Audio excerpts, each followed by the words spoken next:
ازيكم عاملين ايه؟ يا رب تكونوا بخير. فيديو جديد. في الفيديو ده هعمل معاكم كوكيز العبد بطريقه سهله جدا جدا، ما اختلفتش عن العبد تماما. مكونات بسيطه جدا وباقل مجهود.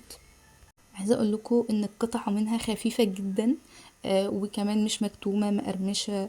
الشغل بتاعتها طعمها حلو قوي على فكره. اللي هيخلي معاكي الكوكيز ناجح طعم الشوكولاته وطعم الكاكاو. الكاكاو يكون خام اهم حاجه، عشان ده اللي هيظبط معاكي الطعم. كمان عايزه اقول لكم انها كانت خفيفه قوي، يعني بجد انا ما كنتش متوقعه النتيجه انها تكون كده. آه، انا كنت بقول ان هو مش هيظبط معايا، بس الحمد لله ظبط. حلو قوي قوي قوي بجد. مناسب قوي للاطفال، الناس اللي بتروح الشغل ممكن تاخد منها بكميات وكده.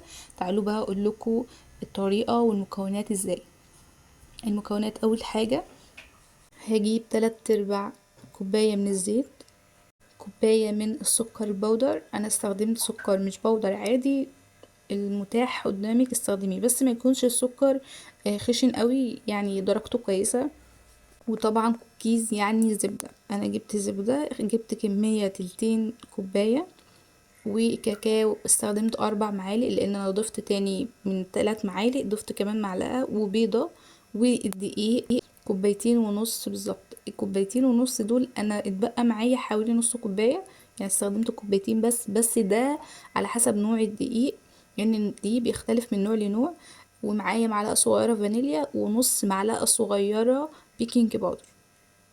هنضيف ذرة من الملح تكاد تكون معدومة، يعني لو تقدروا تعدوا حبتين كده حطوهم. بعد كده هنجيب الشوكولاتة ونقطعها قطع صغيرة على قد شكل القطعة، اللي هي الكوكيز، عشان نزين بيها من فوق. لو متوفر عندك شوكليت شيبس زي ما انا كنت جايباها في الفيديو اللي فات وقلت لكم انا اعمل بيها فيديو، وده كان الفيديو، بس اكتشفت ان هي مش هتبقى مقربة شكل كوكيز العبد، فانا عايزاها تبقى تيبيكال من الكوكيز ده. فالحمد لله طلعت نفس الطعم وطلعت نفس الشكل ونفس الكواليتي بتاعتها. فعجبتني جدا جدا وهجربها تاني، وكل ما اجربها هنزل عنها باختلافات بقى طريقتها. قطعتها كده بالشكل ده وحاسه انها كبيره في الصوره، بس هي كانت في ايدي صغيره قوي. فانا فضلت كمان ان انا احط شوكولاته دارك. هيكون مميز قوي للناس اللي عامله دايت. هو كده كده الكوكيز اصلا مش هيخلي دايت، تمام يعني حطوا دارك يمكن تساعد شويه. هنجيب بقى بوله ونحط فيها سكر. انا استخدمت سكر حبيبات، لو متوفر عندك سكر بودر انت ممكن تحضنيه في البيت، بس انا بصراحه كسلت قوي. وهحط بقى زبده. الزبده لو انت حابه انها تحطيها سايله عادي، عايزه تحطيها كده زي ما هي عادي. هضربهم بقى بالسباتولا الاول، وبعد كده اضربهم بمضرب الكهرباء. حطيت البيضه والفانيليا وهقلبهم كويس جدا بالمضرب لحد ما السكر يدوب معايا، لان انا كان عندي سكر وحبيبات. لو حسيتي ان في لسه كتل كده او حبيبات من السكر، عادي جدا هتدوب مع العجن او مع التقليب يعني. هلم كل ده واحط بقى الدقيق. هحط دقيق تدريجي عشان الدقيق بيختلف من مكان لمكان، او بيختلف يعني بيختلف من عندي لعند اي حد تاني.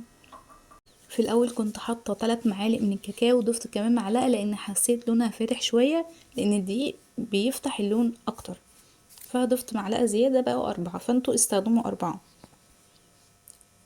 هبدأ بقى اللي انا اقلبها في اتجاه واحد لحد ما تبقى متماسكه معايا بالشكل ده.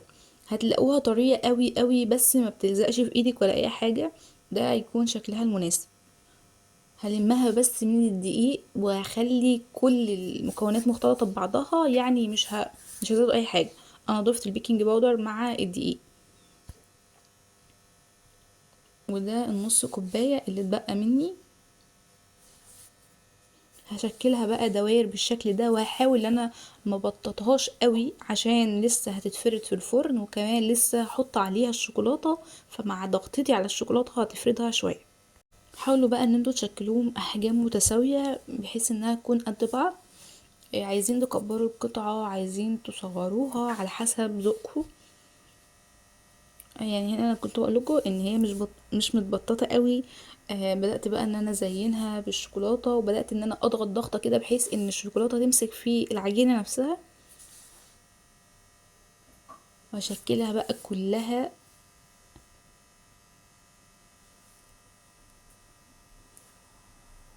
من افضل انواع الشوكولاته يا جماعه اللي انا جربتها لحد دلوقتي دريم. انا معرفش هي في المقاطعه ولا لا، بس انا استخدمتها لقيتها الحل الوحيد اللي قدامي، ويعني سعرها متداول. انا كنت جايبه ده 200 جرام، كان عامل 48 جنيه تقريبا او 40 جنيه، هو في حدود ال 40 جنيه تقريبا.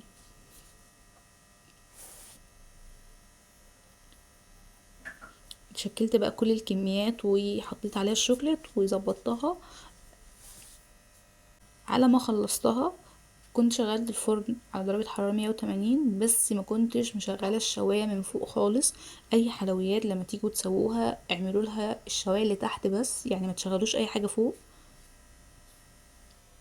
هتخلي الحاجة ناجحة معاكوا. يعني اعتمدوا على درجة الحرارة اللي تحت مش اللي فوق.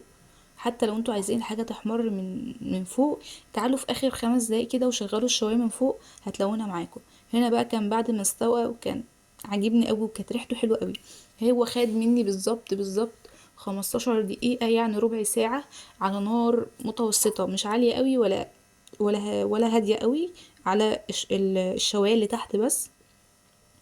كمان يعني ما خدش اي مجهود ولا اي حاجه، كفايه ان هو طلع بالنتيجه اللي انا عايزاها. جربوا الطريقه دي هتعجبكم جدا جدا جدا. هو كان اصلا يعتبر كان لسه سخن شويه، بس اول ما يبرد منك هتلاقيه نشف كده وبقى مقرمش زي كوكيز العبد. هيوفر معاكي تكاليف كتير جدا جدا جدا. هطلعه امتى من الفرن؟ لما اكون ريحته ملت المطبخ، احس اصلا العجينه نفسها لونها اتغير وشدت شويه كده، هطلعه يبرد كويس قوي عشان مش هتحس بطعمه الا لما يكون بارد، وكمان هيكون ناشف. هنا كانت لسه طريه قوي عشان كانت لسه سخنه، حتى ايدي كان لسه عليها شوكولاته. فهسيبها تبرد وبعد كده اكل منها براحتي. هي تقريبا نص الكميه خلصت، كانت لسه سخنه، يعني الصينيه التانية كانت لسه سخنه قوي. جربوه بنفس الطريقة بجد هيفرق معاكوا، وهتستغنوا عن بتاع بره كتير كتير كتير، غير ان هو هيوفر وهيعمل معاكي كمية كتير قوي من اقل تكاليف. هعمل بقى كوباية كابتشينو، وده كان كابتشينو ما كانش نسكافيه، ده مش في المقاطعة، هو معانا مش في المقاطعة. هقلبه بقى كده واجيب طبق احط عليه كوكيز، واللحظة المنتظرة من اول ما بدأت اعمل كوكيز، لان لما بقى في المطبخ وبعمل حاجة بجد بمل، لان التصوير بياخد وقت كتير قوي. بس ده كان فيديو النهارده، اتمنى يعجبكم. جربوا الطريقه، متنسوش تقولوا لي رايكم في الكومنتات لو عجبكم.